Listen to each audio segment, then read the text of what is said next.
ఖమ్మం జిల్లా ముదిగొండ మండలం వెంకటాపురంలో పశువుల కొవ్వుతో వంట నూనె తయారు చేస్తున్న వారిని గ్రామస్తులు పట్టుకుని పోలీసులకు సమాచారం అందించారు.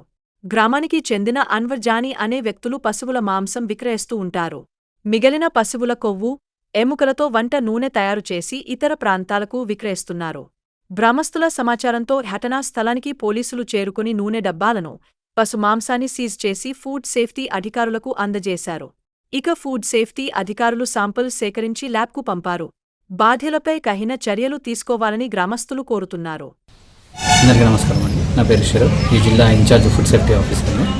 మాకు ఉదయం ఇట్లా కల్తీ కుబేరాల నుంచి నూనె తయారు చేస్తున్నారని ఇన్ఫర్మేషన్ వచ్చింది. దాని ప్రకారం మేము వచ్చి ఇక్కడ రైడ్స్ చేసాము. ఇక్కడ మాకు దొరికిన మెటీరియల్ చూసి వాళ్ళు ఒప్పుకున్నారు మేము చేస్తున్నామని చెప్పేసి దాన్ని మేము సీజ్ చేసాము. దీన్ని ఎఫ్ఐఆర్ నోట్ చేపిస్తాము. అట్ ద సేమ్ టైం మేము శాంపుల్ తీసాము. దీన్ని ల్యాబ్కి పంపిస్తాము. ల్యాబ్ రిపోర్ట్స్ బట్టి ఇస్తాము.